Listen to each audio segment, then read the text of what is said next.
friend dropped off some slabs of wood, wanting to make a river table. So this is what they look like beforehand. We're going to have two tables. They're going to be about 42 inches wide, right in that ballpark. These things are over 10 foot long, so it's going to be a project. This is what it looks like before. Let's get started and see what we can do with them. The first thing we have to do is make these things flat.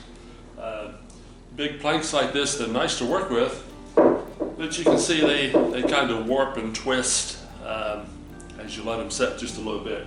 So first thing we're going to do is build a form and see if we can get these flattened down a little bit. Then we'll fasten them together. Stick around. Let's see what happens.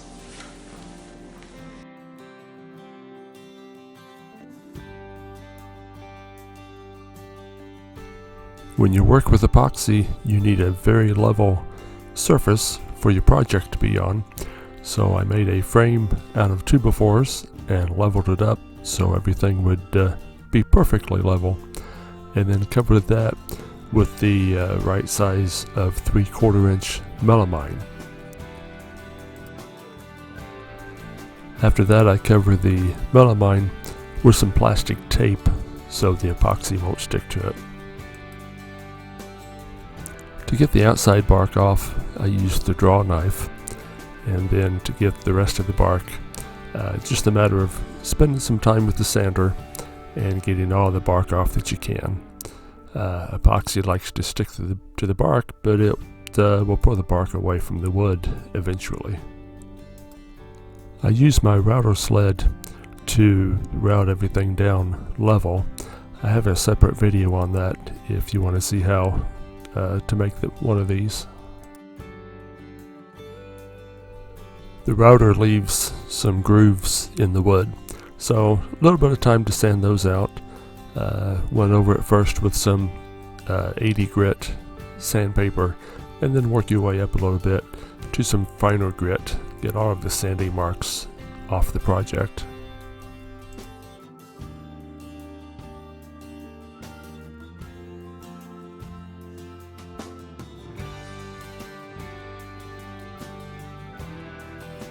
The next step was to stain everything. Color of choice for this project was golden oak.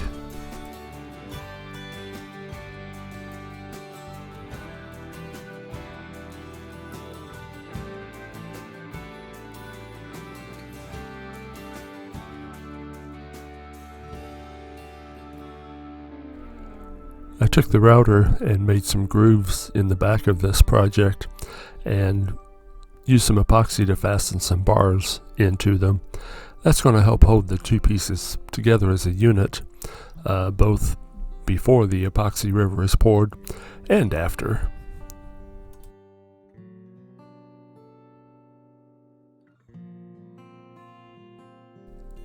After that epoxy was dry, I flipped it over and it was time to build the form, get ready to pour the river.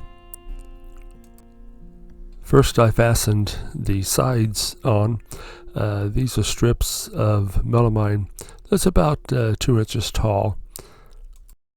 I used the plastic tape to make a watertight seal between the sides and the bottom. That way if the epoxy did happen to leak, I would have a container to hold it in.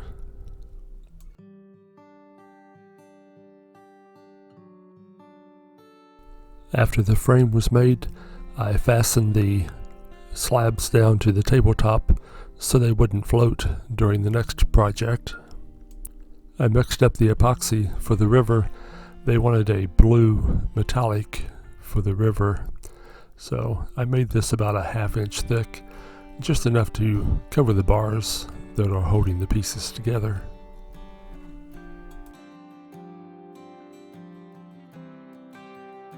The metal flakes in the metallic epoxy will settle as it sets up, so you kind of have to keep it stirred up to keep your design in place as this cures. So after it's set up, you can see what the design looks like, the final product if you will. And the next step here is to fill the river up level with the top of the slabs, and then it will be time to put the blackjack cards in place.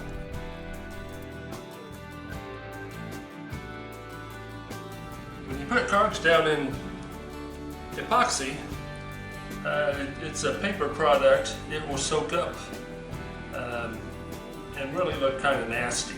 So you have to seal the cards. A couple of different ways of doing it. Initially I thought maybe I would use a, there we go. I thought about laminating it, which will work. It'll seal it really well, but around the edges it won't seal right up tight next to the card. So keeping that in mind, there's a little gap of plastic when you do it that way, and then you have to cut larger than that yet, so your card is protected. And I haven't tried it that way yet, but my thought is you're going to see that plastic, the gap in the plastic. So the other way of sealing your card is just like this. We have tacky glue that I'm sealing it in, going both back and forth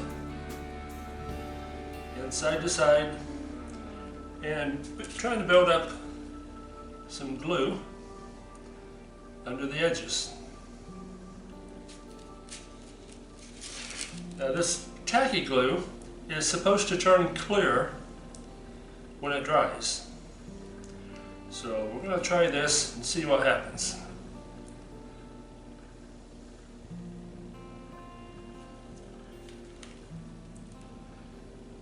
You put a coat on, let it set for 24 hours, and then you want to put a second coat on to really be sure that we get those edges sealed, because naturally we don't want the epoxy soaking up in the card, because it looks nasty when it does that. And that would totally ruin the effect of the table. Alright.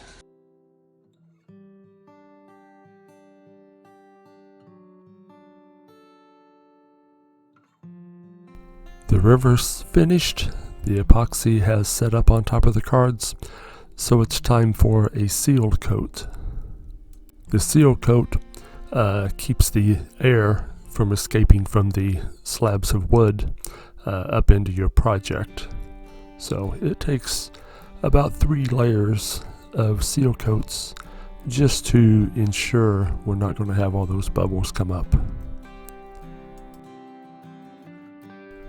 In between each layer of epoxy, after it dries, you need to take the time to sand it with 220 grit sandpaper, and that's for the mechanical bond to take place between the next layer of epoxy.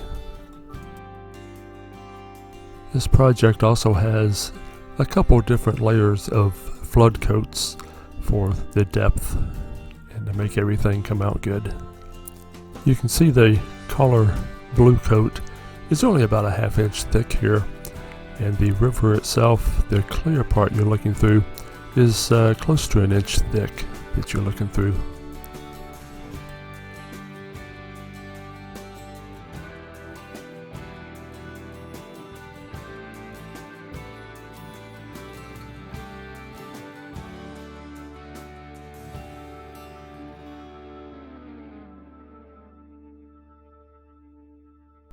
Walnut by itself is a pretty wood to look at, and the golden oak stain on this really brings out all the different grain patterns and the different colors within the walnut itself.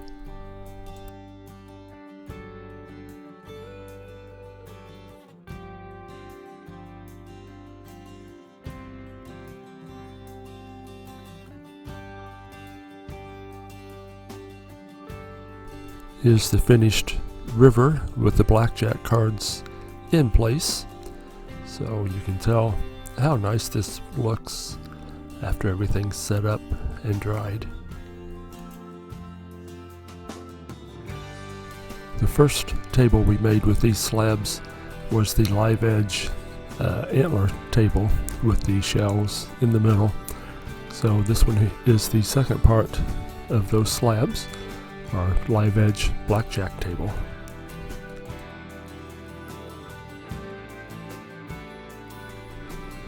Thanks for taking the time to watch us here at Ray's Toolbox. It's hard to tell from the video how big this table is and how pretty it really looks, but it turned out really well.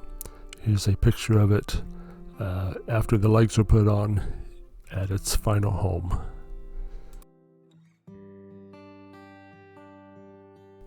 Thank you for watching. Tell all your friends to come check us out. We'll see you on the next video.